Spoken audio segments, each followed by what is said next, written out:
Hello everyone, my name is Aman and welcome back to my YouTube channel Aman true crime. आज जो story मैं आपको सुनाने जा रहा हूँ वो सुनकर आपके भी रोंगटे खड़े हो जाएंगे। कैसा लगता है जब आप किसी को मदद करने वाला समझते हैं और वही हमारे साथ धोखा कर दे। और आजकल हमारे समाज में क्राइम इतना बढ़ गया है कि किसी पर भी भरोसा कर पाना हमारे लिए बहुत मुश्किल हो चुका है। अगर किसी के साथ कुछ गलत होता है तो वो मदद मांगता है और जिससे मदद मांगता है वही इंसान उसकी मदद ना करके वो काम ही उसके साथ उल्टा कर दे तो किस पर भरोसा किया जाए। कुछ गलत लोग जो कि गलत काम करके पूरे समाज को बदनाम करते हैं, पूरे डिपार्टमेंट को बदनाम करते हैं। लेकिन ये भी सच है, हर इंसान एक जैसा नहीं होता, सब लोग एक जैसे नहीं होते। आज का ये केस जो कि एक औरत का है जो कि पुलिस के पास मदद के लिए जाती है और वही मदद करने के बजाय उसको परेशान करता है और ऐसे इंसान ने पुलिस का भी नाम बदनाम किया। ये कहानी एक सीख के लिए है और हम सारे क्राइम रिपोर्टर यही चाहते हैं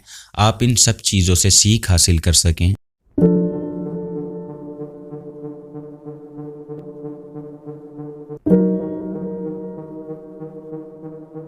हमारा एक अखबार है जो कि आपको बैकग्राउंड में उसकी इमेज नज़र आ रही होगी, जिसका नाम है हमारा भारतीय समाज। और हम यही चाहते हैं हमारा भारतीय समाज जो है उसकी लोग मिसाल दें कि इस देश में कितने अच्छे लोग रहते हैं। हालांकि कई ऐसे देश हैं जहां क्राइम रेट बहुत कम है और हमारी यही दुआ है हमारे देश में भी क्राइम ना हो और ख़ास करके हमारी बहन बेटियों के साथ कुछ गलत ना हो। तो चलिए सीधा आज के टॉपिक पर आते हैं। एक औरत जो कि थाने में रिपोर्ट लिखवाने जाती है और थाने में जाने के बाद पुलिस उस औरत की बात को ध्यान से सुनती है और उसकी रिपोर्ट दर्ज करती है और फिर पुलिस वाला उसे देखकर कहता है कि जहां पर तुम्हारे साथ ये वारदात हुई है तुम मुझे वहां पर लेके चलो। और वो पुलिस वाले से कहती है ठीक है आप मेरे साथ चलिए।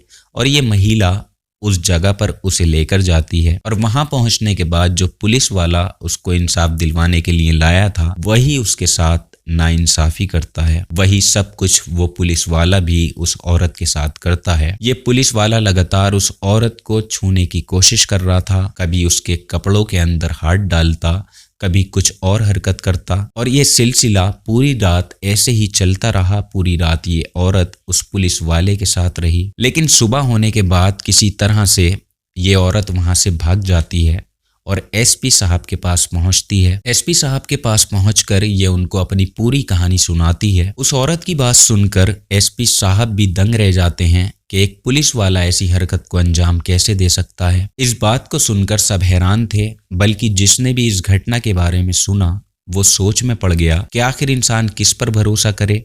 एक पुलिस वाला एक लड़की के साथ ऐसा कुछ कैसे कर सकता है जबकि वही लड़की उससे मदद मांगने आई थी। Today's true incident is from Bijnor. Bijnor में एक कस्बा है जिसका नाम है झालू। ये वारदात है सितंबर महीने की। झालू कस्बे में एक औरत रहती थी और ये औरत अकेली रहा करती थी। एक दिन ये कोई सामान लेने के लिए एक दुकान पर जाती है और जब ये दुकान पर जाती है तो वहां इसकी मुलाकात एक लड़के से होती है जिसका नाम था शुएब। शुएब से बातों बातों में इसकी दोस्ती हो जाती है। अब ये अक्सर उस दुकान पर जाती थी और उस शुएब से मिल लिया करती थी और उनकी बातें होती थी। अब ये तकरीबन डेली मिलने लगे थे। इनकी दोस्ती इतनी बढ़ जाती है कि इनका एक साथ घूमना फिरना भी होने लग जाता है। और एक दिन मौका पाकर शुएब इससे कहता है कि चलो मैं तुम्हें घुमा कर लाता हूँ। ये शुएब की बात को समझ नहीं पाती, उस पर वो इतना भरोसा करती थी कि उसके साथ जाने के लिए हाँ कर देती है। इस लड़की की आंखों पर शुएब के भरोसे की एक तरह से पट्टी बंधी हुई थी और इस लड़की ने शुएब के साथ घूमने जाने के लिए हाँ कर दी और ये दोनों घूमने के लिए निकल पड़ते हैं। पूरे दिन एक साथ इन दोनों ने एंजॉय किया, खूब घूमे फिरे और घूमते घूमते इन दोनों को रात हो जाती है।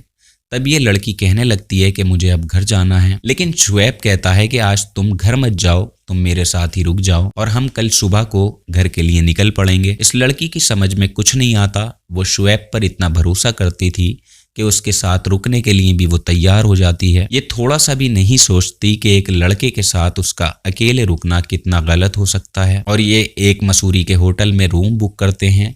होटल के रूम में पहुंचते ही शुएब इसको छूने की कोशिश करने लगता है। ये शुएब से मना करती है कि ये सब ठीक नहीं है। इसके मना करने पर शुएब उसके साथ जबरदस्ती करता है। पूरी रात इसको रूम में बांध कर वो रखता है और इसके साथ पूरी रात वो रेप जैसी घटना को अंजाम देता है। इस लड़की ने एक दोस्त पर भरोसा किया था और उसने उसका भरोसा तोड़ दिया था। अब इसके पास कहने के लिए कोई भी अल्फाज नहीं होते और ना ही वो कुछ कहने लायक बची थी। किसी तरह यहाँ से निकलकर वो बहुत घबराई हुई थाने पहुंचती है और थाने पहुंचकर वो जो कुछ भी उसके साथ हुआ था वो पूरी बात पुलिस को बताती है। ये पुलिस वालों से कहती है कि सर मेरे साथ बहुत गलत काम हुआ है और मुझे आप इंसाफ दिलवाइए। वो पुलिस वालों से कहती है शुएब ने मेरा रेप किया है, आप इसको कड़ी से कड़ी सजा जरूर दिलवाइए। पुलिस उसकी बात को बहुत ध्यान से सुनती है और इसकी रिपोर्ट लिखी जाती है और पुलिस वाले इस केस की पूरी इन्वेस्टिगेशन वहां के चौकी इंचार्ज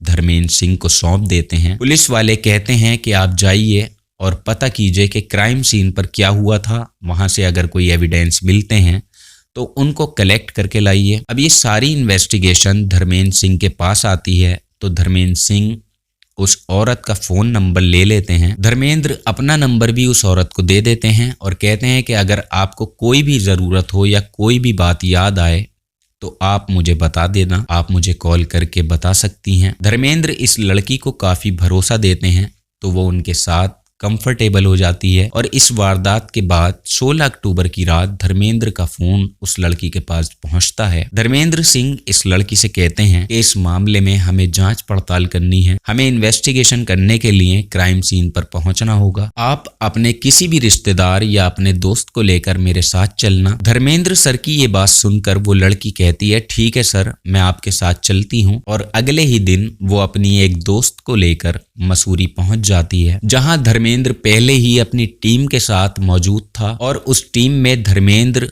और एक लेडीज कांस्टेबल और एक सिपाही भी था। जब धर्मेंद्र रात को उस लड़की को फोन करते हैं तो वो उसे कुछ गलत बातें भी कहते हैं, लेकिन उस लड़की की मजबूरी थी क्योंकि धर्मेंद्र सिंह उसका इन्वेस्टिगेशन ऑफिसर था और वो अगले ही दिन अपनी एक दोस्त के साथ कार से मसूरी पहुंचती है। अब ये तीनों लोग उस औरत को और उसकी दोस्त को लेकर उस होटल में पहुंचते हैं और होटल पहुंचकर वो उस कमरे में पहुंचते हैं जहां इस लड़की के साथ रेप हुआ था। वो एक एक चीज की इन्वेस्टिगेशन करते हैं, सब कुछ देखते हैं, पूछताछ करते हैं और सीसीटीवी कैमरे भी चेक किए जाते हैं और सब पूछताछ करने के बाद कायदे से अब पुलिस वालों को लड़की को वापस उसके घर पर भेज देना चाहिए था। लेकिन इसी इन्वेस्टिगेशन के दौरान धर्मेंद्र सिंह की नीयत इस लड़की को देखकर खराब हो जाती है। वो लड़की से कहते हैं कि तुम्हें मेरे साथ एक रात गुजारनी होगी, नहीं तो मैं शुएब के ऊपर से सारी धाराएं हटवा दूंगा और उसको बाइज्जत बरी करवा दूंगा। अगर तुमने मेरी बात नहीं मानी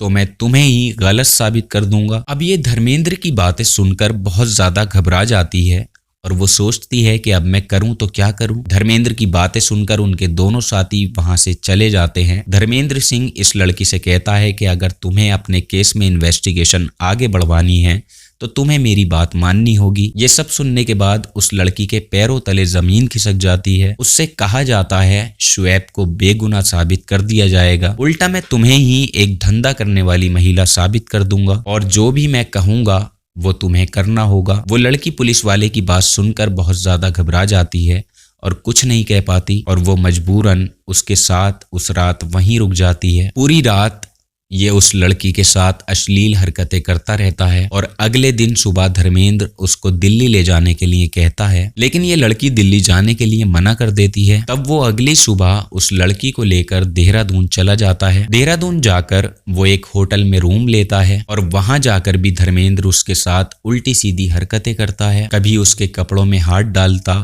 तो कभी उसके प्राइवेट पार्ट को टच करता। पूरी रात वहां भी उसे परेशान करता रहा और ये मजबूरन उसके साथ रही, मगर जब हद पार हो जाती है तो हर इंसान जाग उठता है। पूरी रात ये आदमी उसके साथ शारीरिक संबंध बनाने की कोशिश करता रहा, उसके साथ गलत काम करता रहा। जिस इंसान को वो अपनी मदद के लिए लेकर आई थी वही उसको परेशान कर रहा था और सुबह होते ही वो भागकर अपने रिश्तेदार के यहाँ पर चली जाती है क्योंकि धर्मेंद्र उस वक्त सोया हुआ था। अब इस लड़की के रिश्तेदार उसके साथ खड़े होते हैं और उससे कहते हैं कि चलो तुम एसपी साहब के यहाँ शिकायत करने चलो, तुम्हें हमारे साथ चलना होगा। वो कहते हैं कि तुम एसपी साहब को अपना पूरा सच बताना। ये लड़की घबराई हुई परेशान एसपी साहब के पास पहुंचती है और उनको पूरी आप बीती अपनी सुनाती है। ये एसपी साहब को धर्मेंद्र से की हुई बात की रिकॉर्डिंग भी सुनाती है। उसके फोन में रिकॉर्डिंग हुई थी कि किस तरह धर्मेंद्र ने उसको बहलाकर मसूरी बुलाया था। और ये रिकॉर्डिंग इस वक्त सोशल मीडिया पर भी काफी वायरल हो रही थी। एसपी साहब उस औरत की ये बात सुनकर बहुत हैरान और परेशान हो चुके थे कि एक पुलिस वाला भी